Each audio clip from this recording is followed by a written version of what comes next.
Hello and welcome to the November Wednesday webinar from the IEA Clean Coal Centre. My name is Benedicta Brox and I'm the Communications Officer. Our monthly webinars are based on our reports, which are available from our website www.iea-coal.org. Residents of member countries and employees of sponsoring organizations can download our reports at no charge after a one-off registration. Please visit our website for details. The subject for today's webinar is High Efficiency, Low Emissions Coal Power Plants Worldwide, presented by Dr. Andrew Minchener. There you go, Andrew. Good afternoon, and it's a great pleasure to be able to give a webinar today. I'm the General Manager of the IEA Clean Coal Centre, and I'm going to talk again or further about high efficiency, low emissions coal power and the ongoing developments and deployment worldwide.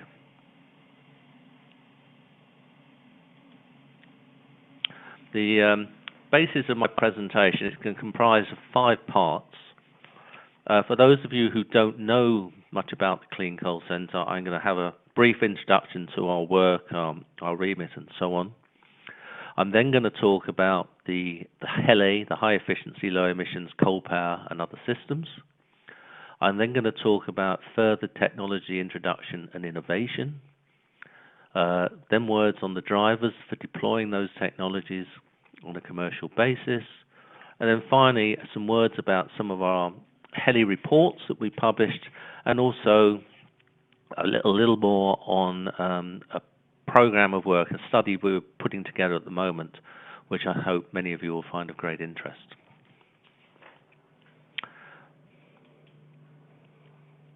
Right, we are a technology collaboration program and we are endorsed by the International Energy Agency.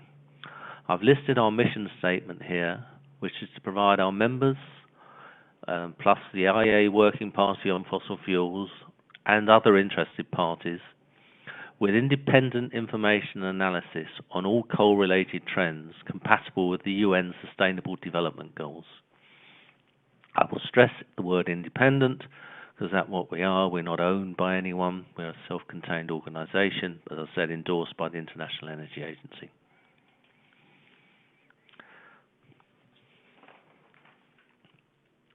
Now, this slide says a little bit more about what we do, and it also shows how we can link to 8 of the UN Sustainable Goals, for which I think coal issues are most relevant. Now, we identify and publicize best practice in the coal production, transport, processing and utilization chain within the rationale of balancing security of supply, affordability and environmental issues to counter any unwanted impacts to ensure the well-being of societies worldwide. Now, we look at and consider policy and regulatory issues. We look at efficiency improvements. We look at lowering emissions. We look at reducing water stress, financial resourcing, market issues, technology development and deployment. A very wide-ranging program. And I think it's also important to make the point that our remit is much broader than just addressing climate change issues, however important they of course are. And so that's really why we are focusing very much on the Sustainable Development Goals of the UN. Now, having said all that, how do we actually operate? Well, this slide summarizes our program. We have 4 primary interlinked activities. First and foremost are our assessment studies that look at the sustainable use of coal in a carbon-constrained world. Again, making the point that we cover policy and regulatory considerations, global funding options, markets, social acceptance, and a wide range of technology-related issues.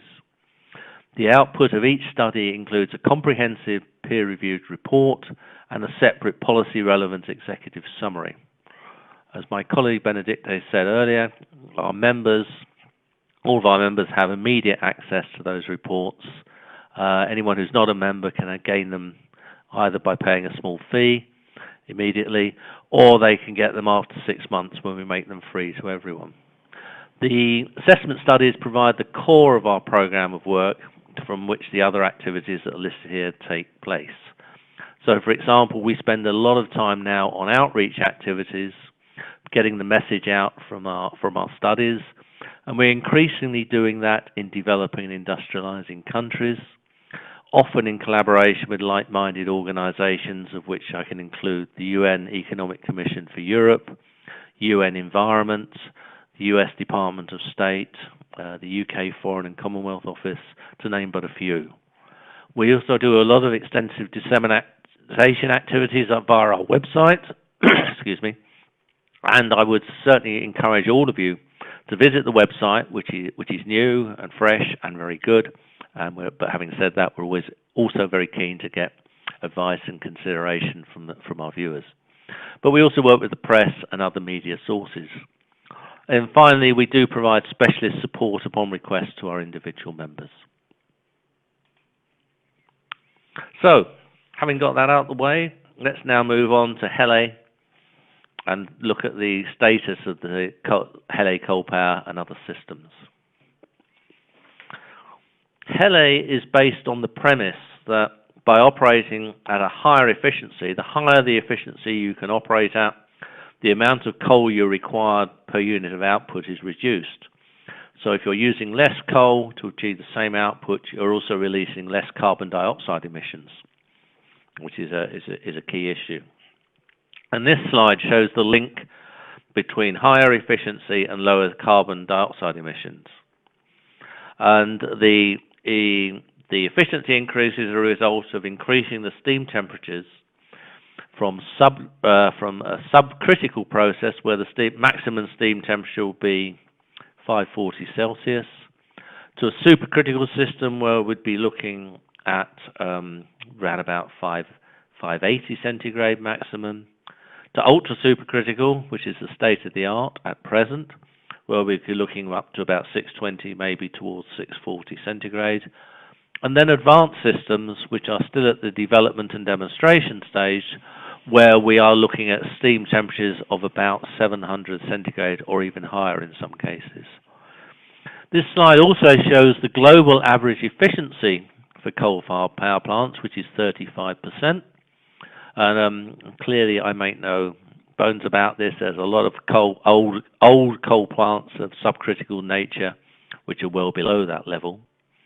But you'll also then see how the efficiencies are improving and how that brings down the carbon dioxide emissions as we move in, particularly into the ultra-supercritical mode, which is, as I said, the state-of-the-art system at present. If you look at the coal fleet in general, moving towards ultra-supercritical systems could result in a 30% saving in carbon dioxide emissions intensity between that and the current average. And that's really talking about perhaps an annual saving or potential for an annual saving of 3 gigawatts of CO2.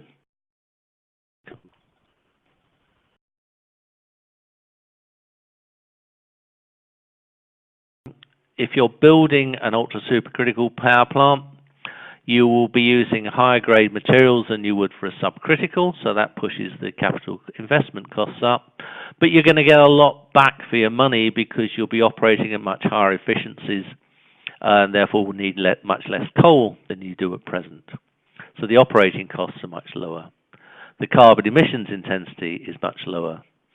There's also scope to minimize the non-greenhouse gas emissions, that's particulates, sulfur dioxide, nitrogen oxides, down to levels that are equivalent to those you would get from a gas-fired turbine plant, and you can do that with state-of-the-art commercially available technology. Equally, or perhaps even more importantly in some regards, when you look at the grid systems worldwide and the move in many cases to include quite a large amount of intermittent renewables such as solar and wind on those grid systems, you need something to stabilize the grid. Those wind and solar are very good, but they're not actually a means of maintaining a stable operation. And for that, you tend to use coal-fired plants because they are lower cost than alternatives, and they can provide a robust means to ensure grid stability when the other intermittent renewables or chaotic renewables are included in the energy mix. And this slide just shows a picture of the Waigaoqiao number 3 power plant in Shanghai, China. This comprises 2 units, each of 1,000 megawatts capacity, and it's also a great example of significant innovation being brought, whereby the original efficiency of the plant was around about 43%, and by a series of innovative efficiency improvements, they brought that up to about over 47%, which is a tremendous achievement. And they're very happy to talk to anyone about it. Found them very, very helpful in our work.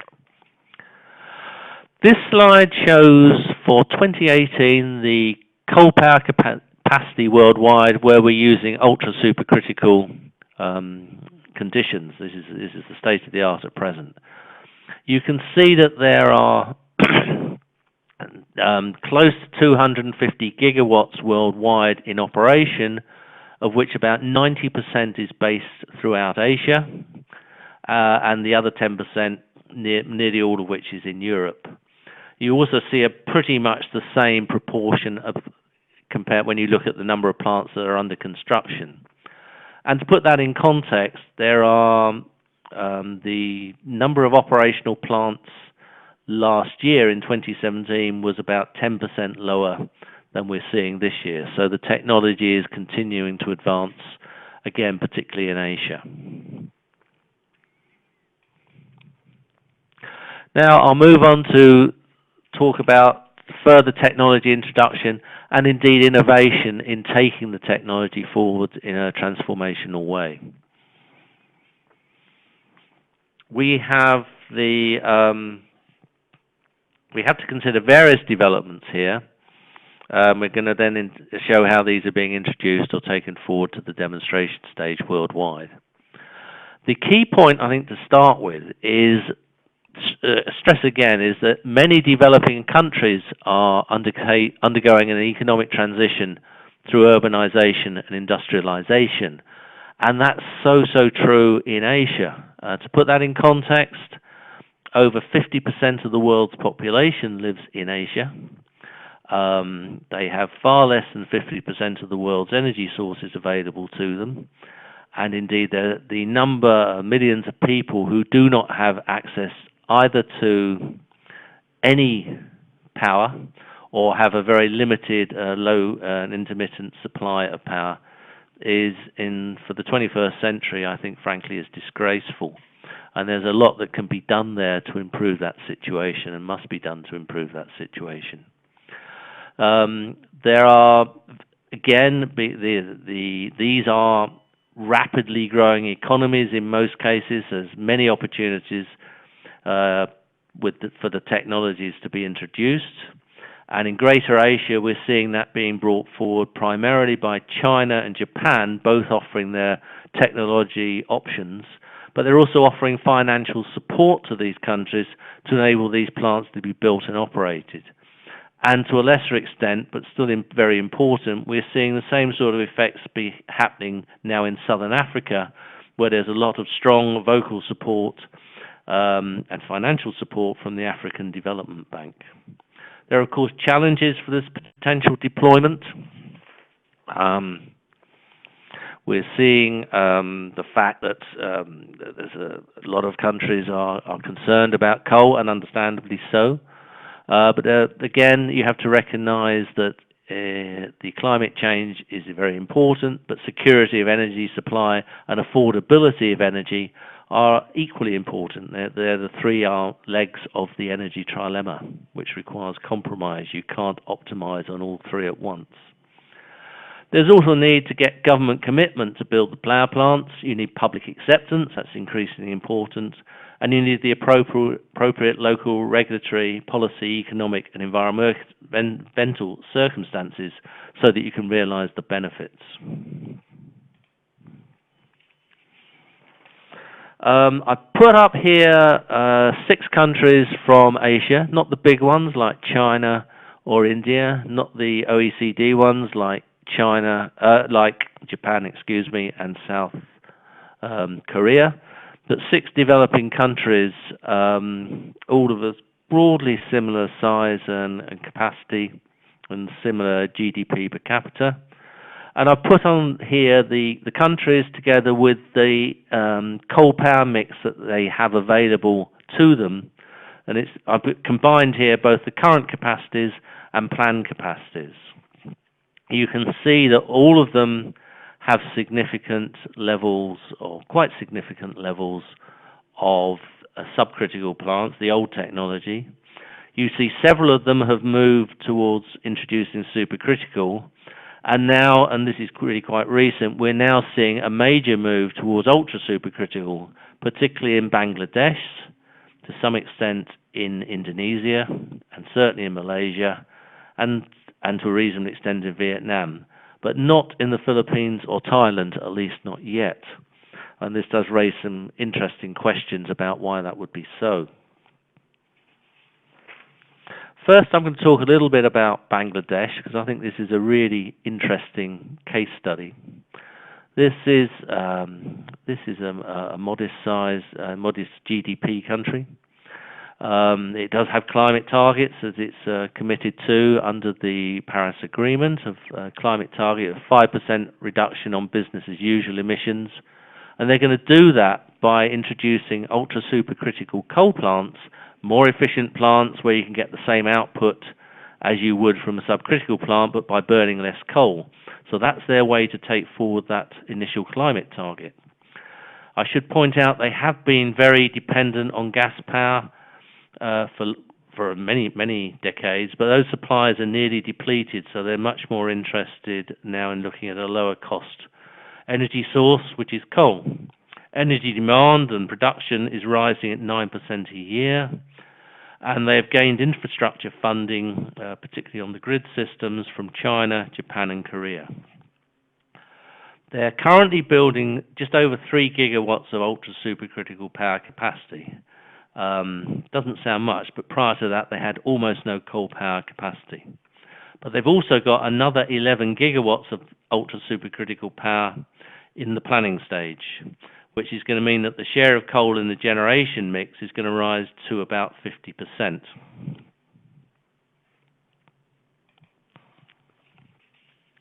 And this is shown quite nicely by the slide on the diagram on the left-hand side of the slide, and you can see the dominance now of ultra-supercritical technology, whereas previously they had almost none, and that was a very old and low-performing coal power plant.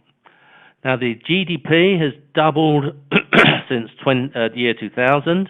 Electricity consumption has tripled in that time. So there's a growing demand for power, and hence the move to put new plants in, not least because this gas also is running out.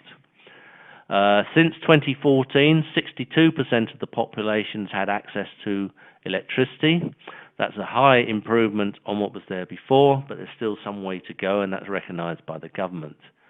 Equally importantly, there's much international cooperation from Bharat Heavy Electricals, from their neighbour in India, from Triveni, from GE Power, from Harbin Boilers and Shanghai Power in China, primarily for the supply of equipment.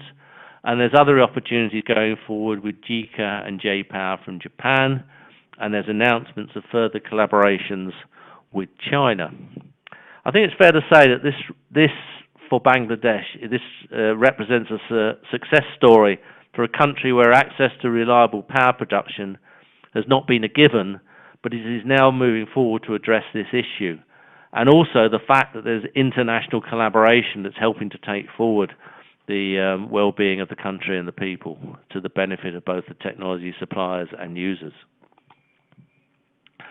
I'm putting in another slide, which is Pakistan, because when I originally started putting this presentation together, I was going to highlight the fact that why is Pakistan, which is broadly similar in size and location to Bangladesh, other side of India, why was that country not putting any really more advanced coal power plants into operation?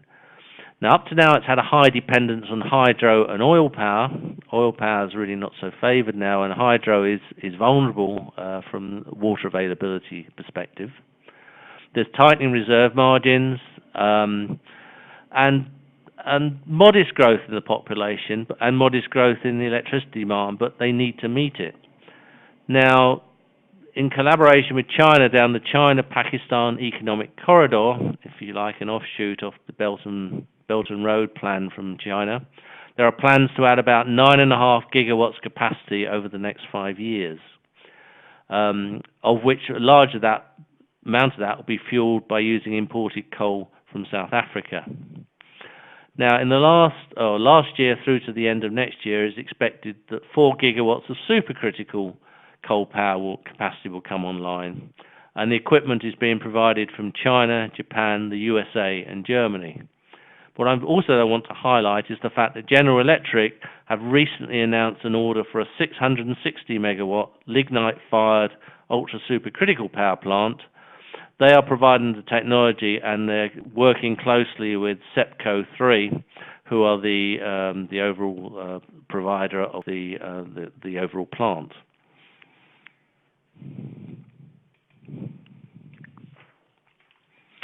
If we look beyond ultrasupercritical systems,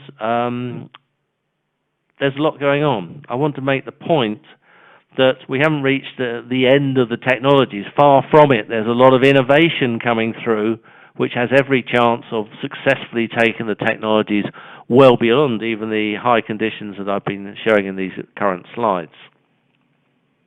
And there's very considerable scope to take forward transformational technologies with these ever higher efficiencies and impressive reductions in non-greenhouse gas emissions, and the capability, of course, to minimize CO2 emissions themselves. First and foremost, as I indicated earlier, the higher the steam temperature, the more efficient the process.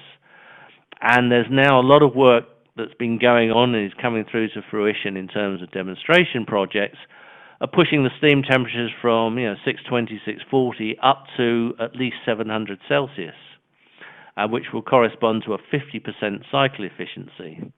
And as development and testing have gone on in the USA, Europe, Japan, China, and India. There's large component test facilities operating in China and Japan, and a similar unit will become operational in late 2018. India has committed significant funding to this type of technology and making the basis for developing its first commercial scale units. Japan is very close to a demonstration of the technology, which will happen in the early 2020s. And also we're starting to see China also getting forward to the demonstration phase in a similar timescale. So this is one approach. You can push get better quality materials, which have to be proven at the conditions at which they're going to be applied. This is a long process, so this has been going on for well over a decade. That's not to say there's not been any interest. It just takes a long time to develop and prove these materials before you can take them forward as components in a power generation system. We also then have the supercritical CO2 turbine cycles, and these are truly transformational. The idea here is that if you either use gas or you can produce and clean a gas from coal, which is again proven technology, you can fire that gas with pressurized oxygen in a cycle, and you end up producing high temperature, high pressure carbon dioxide and water as your products of combustion. You can readily remove the water, and then you've got CO2 as your high pressure working fluid in the power plant cycle system, so that the CO2 can be passed through the turbine to generate power, and it operates with a high energy density. And when you have excess CO2, as you will as you continue to operate the plant, that can be readily removed and transported elsewhere for utilization or storage. But the other big push here is the fact that because you've got such a high energy density, you can operate with much smaller components compared to what we have at present and still get the same outputs. So you get more efficient heat recovery. You can operate with much smaller turbines. And there are a number of different cycles being taken forward. Probably the most advanced at the moment is the alum cycle, where there's a demonstration being supported by industry and the US Department of Energy in the United States. But there are a number of other cycles as well that can be taken forward. And I'll just highlight the fact that my colleague Chen Zhu last year brought out a very comprehensive report on this topic. And because it's over 6 months old, if you haven't had the opportunity to read it already, you can log on to our website and download a copy. Finally, just a brief word on integrated gasification, where you produce the gas from coal, but you don't burn it directly.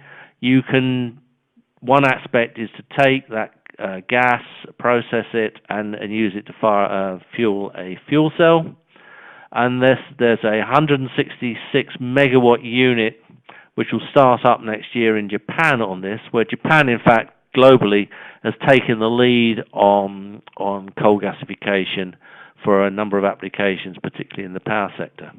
You can also produce hydrogen from these sorts of approaches, and you can incorporate a very low-cost carbon dioxide capture process.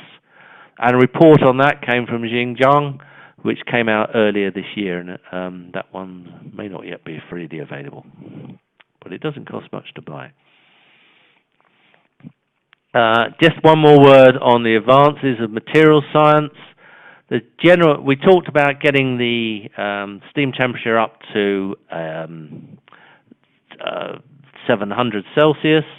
They've taken us like a halfway house stage, which they will offer with commercial guarantees, a unit operating at about 650 to 670 steam temperatures. And that system, the Steam H system, is capable of operating at over 49% efficiency, which is, and that they are ready, and in fact, I think have 2 orders for this technology already.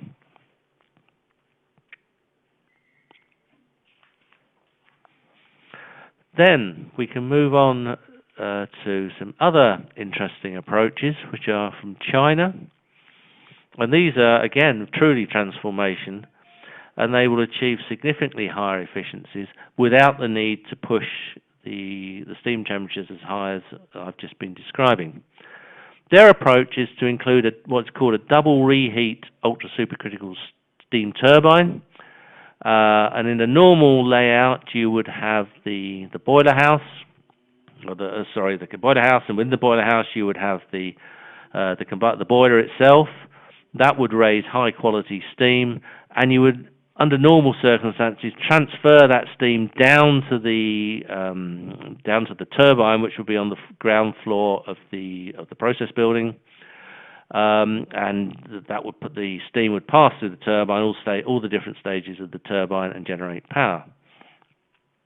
The problem, it's not so much as a problem, but there is an economic issue in that the material you have to use, because the steam is so high temperature, high pressure, is very expensive, and the piping is very long, which then means you have the situation that you lose a lot of efficiency, and you're spending a lot of money to lose that efficiency. So the approach that's been adopted here, and this is by the chief engineer who was based at the Waigaoqiao plant that I referred to earlier, he's worked very closely with General Electric and Siemens, who provided the boiler and the turbine respectively, and they're moving now to establish the high pressure and intermediate pressure parts of the turbine, as shown by that upper arrow, right up next to the top of the boiler. So the steam transfer from the boiler into the turbine is via a very small piece of piping, so that's very, very, very much low cost. And then when it's been processed through there, it can go through a conventional pipework down to the lower pressure turbine at the bottom of in the bottom layer of the boiler house. This helps to improve the efficiency significantly and helps reduce the costs.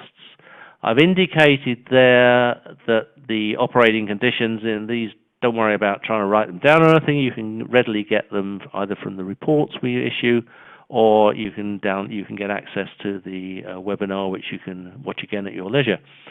So they are the Pingshan Phase 2 demonstration is the name of this project. and this will be operational in about 2021, 2022, and looks a very, again, as I said, a transformational technology. And it will give an advantage of another 3 percentage point cycle efficiency. So if we take a unit like this and also include the higher temperature steam conditions, we could be looking at a power plant that's operating at 53 to 54%, which may not sound a lot higher than 47%, but it truly is an amazing improvement and truly transformational. There's one other further innovation from China I just want to briefly mention. China has a lot of subcritical plants. They're in about 300 megawatts each. They're quite good, maintained in good condition now, but at the end of the day, they're a subcritical unit. So what the man from Weigao Chao is looking at is, can we increase the steam temperature by including higher temperature components at the hot end of the heat exchanger in the boiler? It can't change, they can't change the pressure, but they can increase the steam temperature up towards supercritical levels with selective component upgrades. This will result in some efficiency benefits, but of course there is the question, you're going to have to spend more money, and is that cost justified? Well, they've answered the first bit. They can get the net efficiency up above 42%, and they're doing further work looking at optimizing the equipment and design to see if they can do it on a cost effective basis. When you think of the hundreds of gigawatts of smaller plant that places like China have, this could be a major game changer if it can be made to work. So we're watching that very, very carefully. Okay, I'm just now going to say a few words on one of our assessment studies on HELE technology, and particularly on the project that we're now just putting together. We've done 4 projects, major studies on HELE technology, and the 5th one is the one I referred to just now, where we're putting together our plan for this. The first study looked at the 10 biggest coal producers and users, and did a modeling exercise to see what impact you could have to reduce the carbon emissions reduction by a very careful program of replacement of older technology without going to the full 40-odd years that most plants currently go to. Second study was a much more detailed and realistic, in-depth assessment of the situation in India, which is fascinating, but still has a long way to go, I think, a lot of challenges there. We then did a study of the smallest units, which I referred to earlier, namely Bangladesh, Indonesia, Malaysia, Philippines, Thailand, and Vietnam.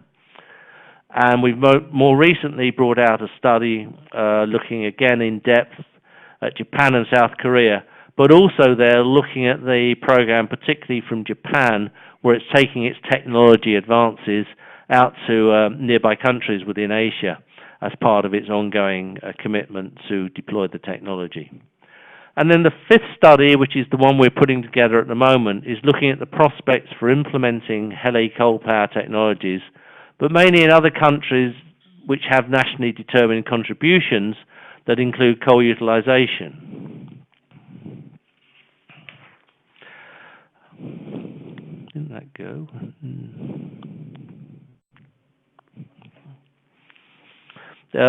So this is setting out the scope of that study, and you can see here we're going to look at those countries most in need of new thermal power capacity and that have the potential to introduce HELE technologies. That's unlikely to include the European Union, though it would include the eastern side of Europe, because of the policy plans in place within Europe, the European Union, and it's unlikely to include USA because there are limited opportunities there in the near to medium term due to the pressure of using low-cost gas. But we are going to look at Asia. We're also going to look at sub-Saharan Africa, as these offer still the greatest market opportunities in the developing world. We're also going to, within that, look at the reliance or applicability of foreign cooperation in those countries where there's a lack of sufficient economic resources. We're going to also look at the engineering challenges and the equipment procurement issues, and as well as, of course, funding and finance, possible R&D activities, and whether that country has sufficient expertise or indeed labour availability, or are there any manufacturing issues. So this is going to be really quite a deep dive into the issues of taking forward the HELE that much further. And again, I've listed here, we're looking, our study would include the environmental policies. We're looking at the need and extent of that need for electricity sector expansion, but also then looking at the macroeconomic issues, population growth, limited per capita income, and the financial and business drivers, for example.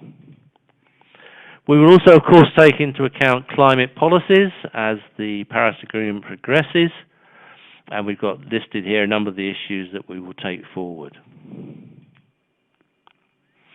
With regard to coal and the Paris Agreement, just as a reminder, the top bullet point lists those countries that included a role for high efficiency, low emissions coal technology in their nationally determined contributions, and they account actually for over half of the global coal power emissions, which is a point to be recognised. And then the second bullet point lists those coal-using nations that made either direct or indirect reference to the use of CCUS in their NDCs. And again, we will be, these are our primary target countries, but there will be more above and beyond that. We hope to start that in early-ish in 2019, and if anyone has any interesting ideas they'd like us to consider within that, we'll be very happy to hear from you.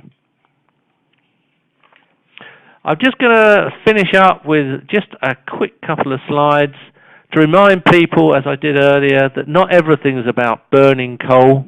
There's also options for gasifying coal, and indeed, as the carbon-constrained world becomes more constrained or ever nearer, gasification may well have a significant role to play alongside the traditional HELE technologies. My colleague, Dr. Leslie Sloss, spoke about this at our previous webinar, but then again, there's going to be a lot more work on this in the near future within our operational work program. And finally, a pathway to deployment.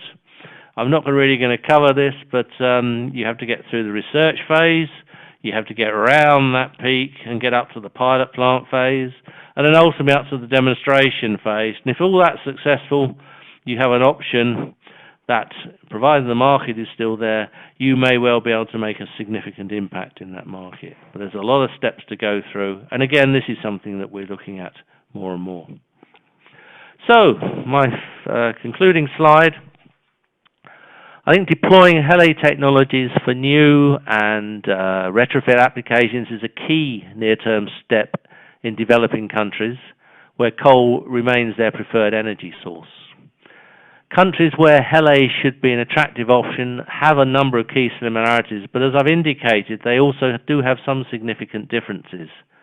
And understanding that better will determine the realistic prospects for new coal-based power generation, which again links back to our future project that we're going to undertake. And all this needs to be understood better to ensure that coal can be targeted for use in a sustainable manner for the foreseeable future. Thank you, ladies and gentlemen, for listening. As I said, this will be available on our website for you. But in the meantime, if there are any questions, I think I have a few minutes left where I may do my best to answer them.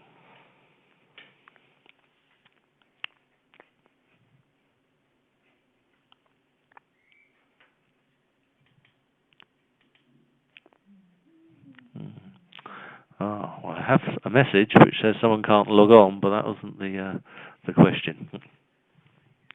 Okay, so that's all from me, and I'll hand back to my colleague, Benedict. Thank you so much, Andrew. The slides for this webinar will be available on our website very soon. And the next webinar from us will be on Wednesday, the 12th of December, on the subject, the outlook for CCS in the coal sector, and it will be presented by Toby Lockwood.